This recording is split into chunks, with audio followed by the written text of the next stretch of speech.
Привет, привет! Меня зовут Людмила, и с вами Таро в потоке. Сегодня мы с вами сделаем разбор на такую тему. Кто о вас думает прямо сейчас? И наш сегодняшний разбор будет на одну позицию. Значит, поэтому для того, чтобы не прогадать, а прослушать именно свою информацию, да, предназначенную вам, внимательно слушайте сигнификацию.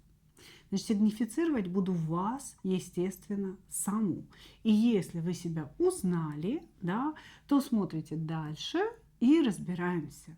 А кто же о вас думает прямо сейчас? Ну, конечно, мы будем, значит, намекать высшим силам на то, что хотелось бы, чтобы это был мужчина, но на моем канале все всегда по-настоящему. И это, ну, может быть и не какой-то любовный контекст, да, то есть не мужчина в любовном контексте, это может быть женщина там, по работе, да, или, может быть, ваша мама о вас думает сейчас очень сильно. То есть мы, конечно, дадим запрос и посмотрим, что нам ответят. Значит, кто о вас думает прямо сейчас? Это раз. Значит, что конкретно думает человек? Для чего? Почему он это думает? И собирается ли как-то действовать в вашу сторону. Начинаем. Делаем сигнификацию вас самой. Угу.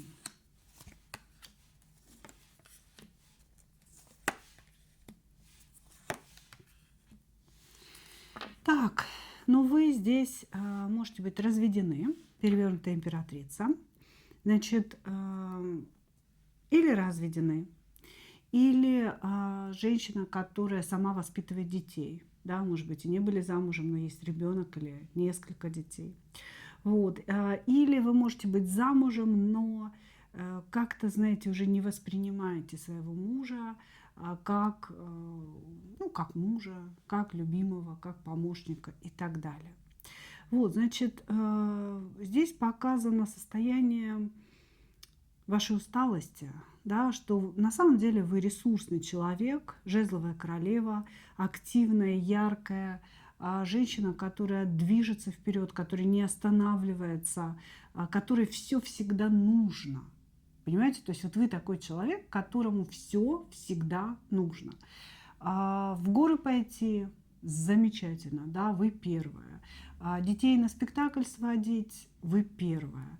Куда-то поехать отдыхать, вы первая. Взять на себя повышенные обязательства на работе, вы первая. У вас такое вот ощущение, что, знаете, есть колоссальная жажда жизни. Хочется жить, хочется впитывать в себя происходящее. Хочется получать энергию отовсюду. Но вы и человек, который дает эту энергию, да, то есть вы и получаете, и вдыхаете эту жизнь, этот мир, живете на полную катушку и отдаете тоже очень-очень много. Значит, и случилась ситуация, да, в которой вы немножечко выгорели. Не то, чтобы вы там, знаете, потеряли себя и вот сидите там в депрессии страшно, нет. Как будто бы вы немного выгорели от происходящих в вашей жизни событий, от того, что вам постоянно приходится отдавать. У очень многих здесь будет ситуация, что вы помогаете своим детям или ребенку.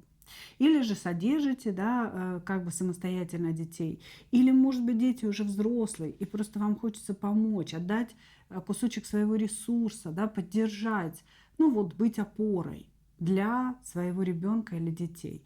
И здесь вы, ну так, не могу прям сказать, что совершили ошибку, да, но, наверное, вы так сильно хотели помочь, что ваши дети, они так благополучно расположились на ваших плечах или на вашей шейке, да, и так себе сидят припеваючи немножечко, не думая о том, что мама теряет ресурс. Вот, у вас здесь такое состояние, знаете, усталости, потери ресурсного состояния, потери желания что-либо делать, жить как-то, знаете, ну вот двигаться в жизни, я имею в виду.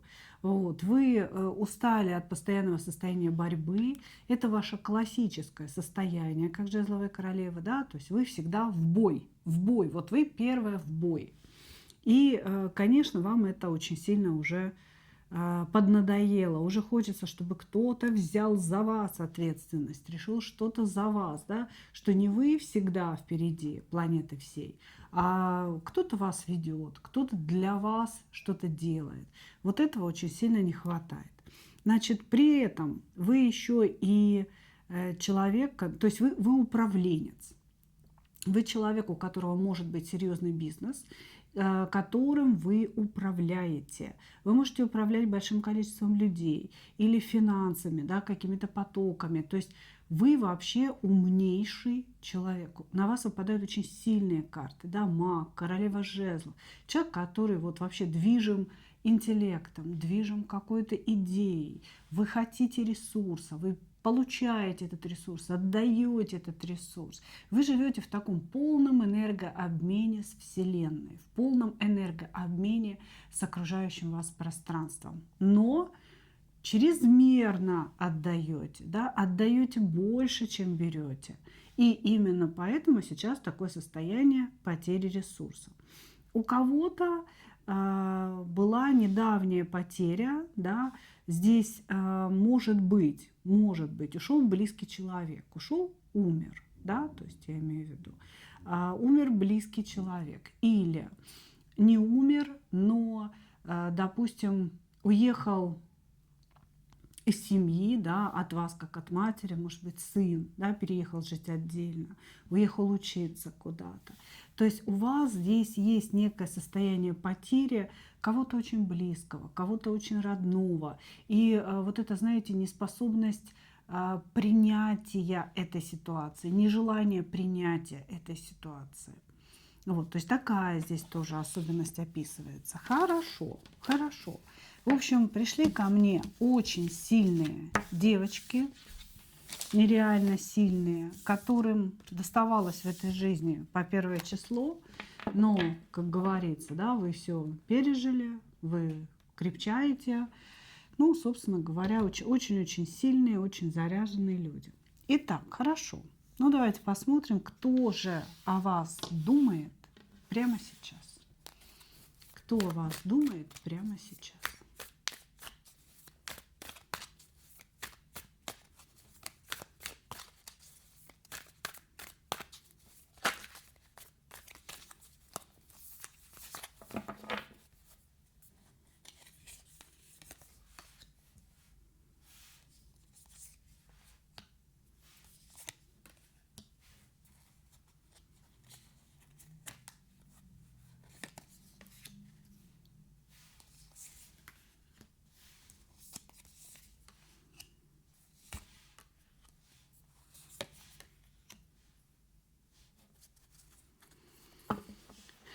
Кто о вас думает прямо сейчас? Кто о вас думает? Слушайте, такое количество мужчин думает о вас, что даже как-то становится страшновастенько за вас. Значит, смотрите, есть какой-то мужчина, который пытался вам понравиться. Это одинокий мужчина, то есть это не женатый человек. Пытался вам понравиться, пытался вас с собой заинтересовать. Может быть, писал вам что-то. Может быть, была какая-то одна встреча между вами, да, вы там погуляли или посидели в кафе и на этом разошлись. И прямо сейчас этот человек думает о вас из собственного одиночества. То есть вы человеку понравились, возможно, у него возникли какие-то мечты, фантазии на ваш счет, но почему он так как-то все это скрытно думает? Что-то не срослось. Да, что-то не срослось между вами. То есть, если и была встреча, или, допустим, какой-то разговор, какая-то переписка, то ничего не получилось. То есть отношения не получили своего развития. Значит, поэтому мужчина, находясь в каком-то одиночестве, грустненько ему, прям совсем грустно, грустно, грустно, думает о том, чтобы позвонить, проявиться, ну вот как-то, знаете, напомнить о себе. Кто еще прямо сейчас думает о вас? Слушайте, ну прям удивительно. Значит, человек, который разбил вам сердце. Человек, который называл вас своей любимой женщиной, который вас завоевывал, который делал все вот для того, чтобы вы обратили на него внимание, вы влюбились в него, вы и любили этого человека. Тут мог быть треугольник, да, треугольник с его стороны или с вашей стороны, тут уже не важно, да, как бы треугольник, то есть какие-то третьи лица были задействованы. Значит, этот мужчина о вас думает. Пока смотрим, кто думает, да, потом будем смотреть, что именно. Значит, и еще двое мужчин. Слушайте, 4 насчитала, если честно. 4, да. Один какой-то новенький, другой какой-то старенький, который разбил вам сердце. Сейчас не действует вообще в вашу сторону. И еще 2 мужчин. Значит, такое ощущение, что, может быть, вы на сайте знакомств где-то находитесь, да, потому что очень много кавалеров вокруг вас здесь увивается. Вот, значит, еще один, ну, такой интеллектуальный человек, человек, который любит пообщаться, поговорить, может быть, знаете, поговорить о литературе, например, написать вам стихи, увидеть стихи в ответ. Такой вот, знаете, я про общение, как бы говорит он. Я про общение, я про знакомство, взаимодействие, всякие вот эти там сексы, близость, все остальное, это все подождет. Вот. И еще один мужчина думает, вот этот женатый император, самодовольный, нарциссичный, зацикленный на себе, эгоист. Хорошо. Начинаем разбираться, что именно думает каждый из них. В вашу сторону, да? Первый товарищ, новый знакомый, с которым что-то не срослось. Что именно он думает? Думает о том, что вы к нему несправедливы. Он никак не может принять ситуацию, что вы не пошли в развитие. Да? Он никак не может принять ситуацию того, что он вам мог не понравиться. Вот, значит, его это беспокоит. И он на самом деле чувствует себя одиноким, ему как-то обидно, да, за себя, обидно за то, что вы не повелись на его какие-то ухаживания. Вот, и что ты намерен делать в дальнейшем? Ну, пока сопли жует, если честно. Ой, все, обижен, почему-то очень сильно обижается, говорит о том, что он влюбился в вас, что он фантазировал о вас, что он себе уже все придумал, какие у вас прекрасные отношения. Ему вообще показалось, что ваша встреча или разговор были прекрасными, и что это вы вдруг не проявляетесь или взбеленились, да, непонятно вообще, как бы ваше поведение непонятно. Вот этот первый мужчина, да, испытывая к вам симпатию, такое притяжение сексуальное, у него, знаете, такой типаж жертвы, я бы сказала. То есть здесь человек, который всегда ставит себя в роль жертвы. Для него всегда все хотят его использовать, все хотят его выставить каким-то дурачком, никто его не понимает, никто его не слышит. Да? То есть вот он считает вокруг себя всех нарциссами, а он вот такой жертва нарциссов. Понимаете? И с вами здесь произошло то же самое. После вашего некого общения он посчитал, что вот должно что-то начаться, да, вот классно, я ей понравился, она мне понравилась, что-то должно, значит, пойти вперед. Но не пошло. Он ждал, да, от вас какого-то вот внимания в свою сторону. И он, естественно, понял, что им воспользовались. Вот он как-то воспринимает, да, ваше взаимодействие. Она мною воспользовалась. Она поставила меня в роль жертвы тем, что она не захотела ничего развивать. На этой встрече, да, или, может быть, в разговоре я показал ей лучшую версию себя. Я так сильно старался, и она мне сказала ведь, что я ей понравился, да? Но какого же фига она дальше-то не идет? То есть вот из этого разряда он думает. Я не вижу действий с его стороны, пока я вижу, что он просто, знаете, сыпет соль себе на рану. Значит, говорит навзрыд, жалеет себя, переживает, но особенных каких-то действий не заметила я, если честно. Хорошо. Второго давайте рассмотрим предметно. Бывший мужчина, который когда-то разбил ваше сердце, вы его любили. Что он думает прямо сейчас, раз уж нам так его показали, да? Думает о том, что между вами нет никакого общения, о том, что, возможно, присутствуют блокировки, и как бы даже не с его стороны. Он мог вас заблокировать, и он типа того, что ну вот как она там за этими блокировками, за этой такой, за забором-то сидит, да, в клетке, в которую я ее закрыл. Вот, значит, он думает о каких-то блокировках, об отсутствии общения, о том, что вы не видите очевидных фактов и вещей. Вот. Но здесь вот ощущение, что вы давно уже не общались, и, скорее всего, когда вы расставались с этим человеком, вы ему что-то такое высказали неприятное, или вы не согласились больше терпеть какого-то своего определенного положения. Значит, и мужчина, ну, естественно, все в голове у себя так перевернул, да, с позиции того, что неправы здесь вы, это вы не захотели принять его точку зрения, вы не захотели понять и так далее. Ну, типа не видит очевидных вещей. Дальше здесь есть мысли о том, что успокоились ли вы. Ну, как бы наоборот, какая-то даже не вопрос, да, а почти уверенность в том, что за это время она 100% успокоилась.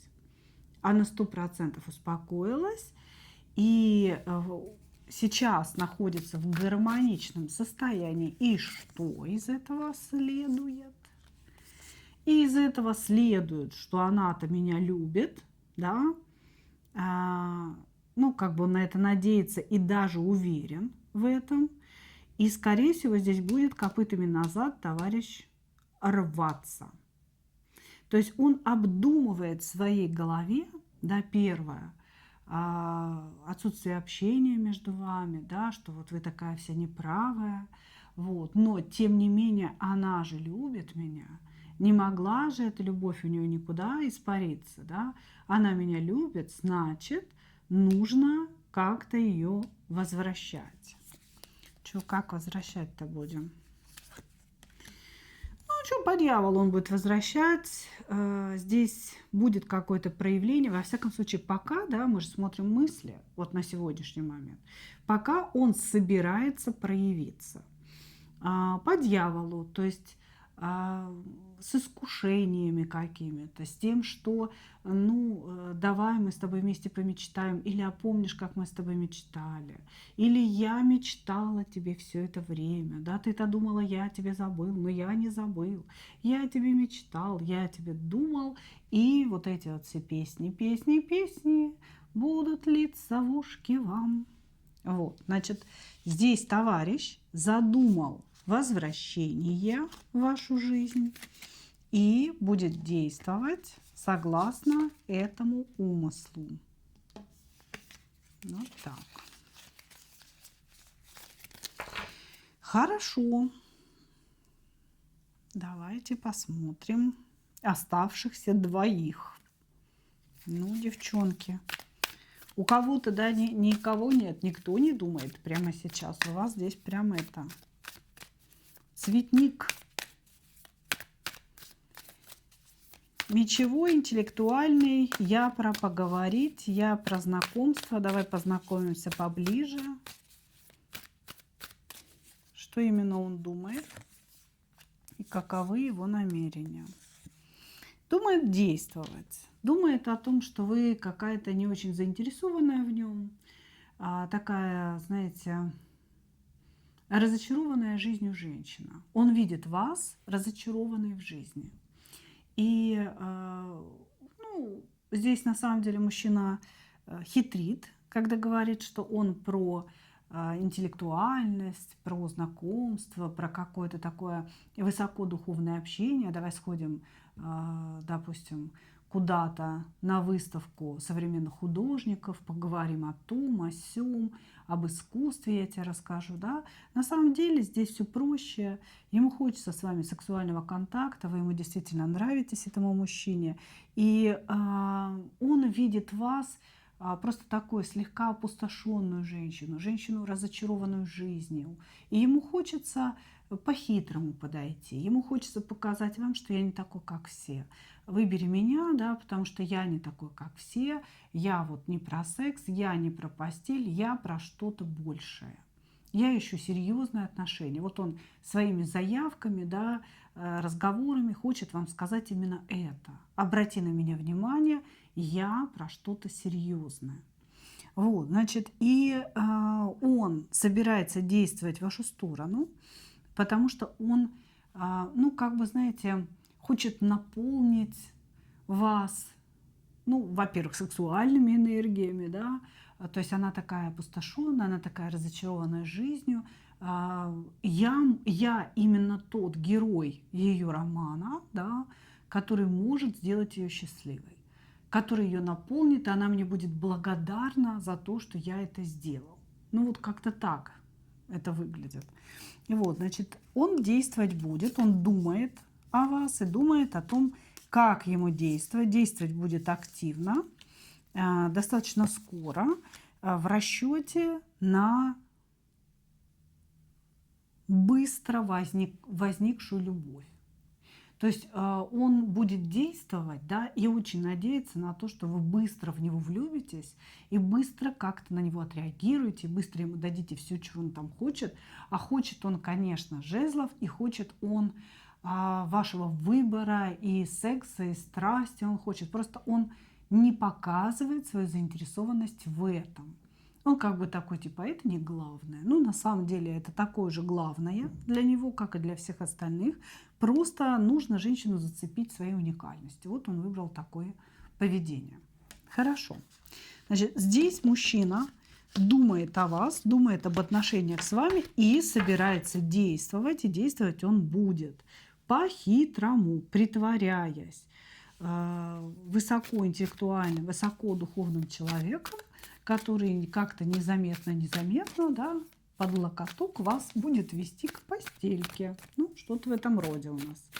Ну и, слава тебе, Господи, последний думающий наш император, женатый, нарциссичный, зацикленный на себе, самодовольный.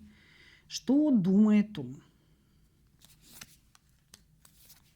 Тоже хочет любви наш принц. Говорит, восстановление какой-то справедливости хочет. Почему? Ты отказала мне 2 раза, не хочу, сказала ты. Вы ему отказали. Был какой-то период времени, когда он пытался с вами что-то там начать.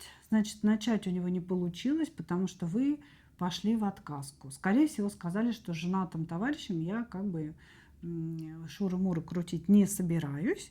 И здесь человек обиделся на вас, потому что нравились вы очень сильно. Хотелось взаимодействия очень сильно. Хотелось новых чувств, обновления собственных чувств, обновления собственных эмоций ему хотелось. И через вас он хотел бурной страсти, он хотел бурной любви, а вы отказали товарищу императору. Понимаете, товарищ император не стерпел, думает о вас достаточно часто, и поэтому здесь такой контекст, да, я должен восстановить справедливость. Я должен получить эту женщину, чтобы доказать себе, что я ж император, я крутой вообще мужик. Вот. Значит, думает о недополученной страсти, о том, что надо ее получить, восстановить, ну, как бы его справедливость собственную, вот, и начать все заново при помощи манипуляций, взять как-то вас в оборот, да, и манипулируя вами, получать то, что он хочет. Чего хочешь? Ну вот пока я вижу, отыграться он хочет. Слушайте, здесь вот император как бы такой, самый подозрительный. Он хочет на вас отыграться за ваш отказ. Действовать как будешь? Обманом. Действовать будет император. Это вообще человек какой-то, связанный с вашей работой.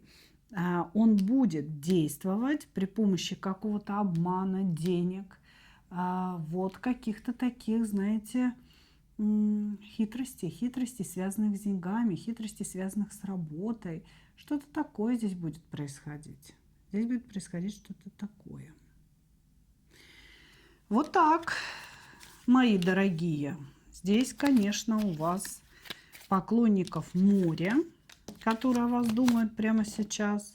Все их намерения мы с вами уже выяснили. Ну, давайте, наверное, возьмем небольшой совет от высших сил. Чего вам делать вообще? Кого выбрать из всех товарищей? Кого же вам выбрать, что вам делать, собственно говоря?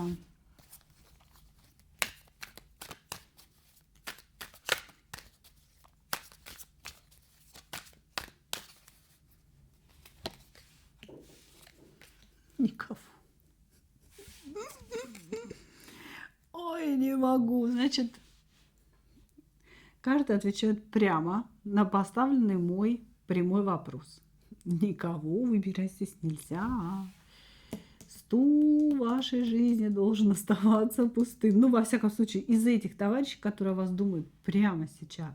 И вот это вот все, что мы сегодня с вами, да, здесь навыясняли, вот из них выбирать нельзя никого.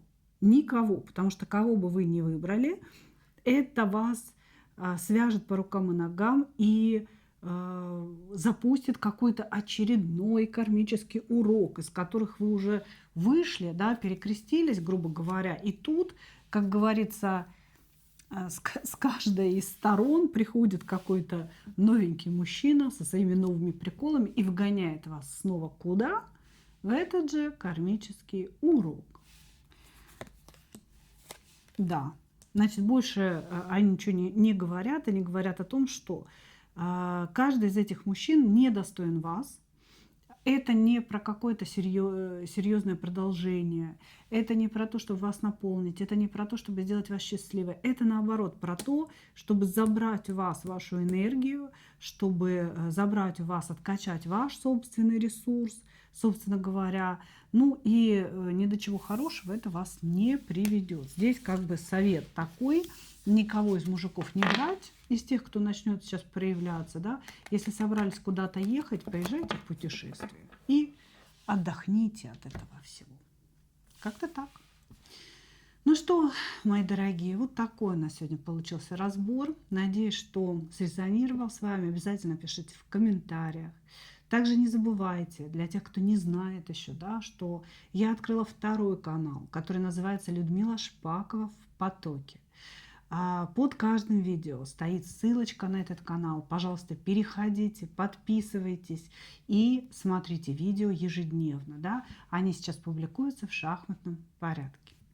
Ну а я благодарю вас за ваше внимание и, как обычно, хочу пожелать вам только одного: встретить свою настоящую любовь и не потерять в ней себя. Ну а мы увидимся с вами в следующих видео. Пока-пока.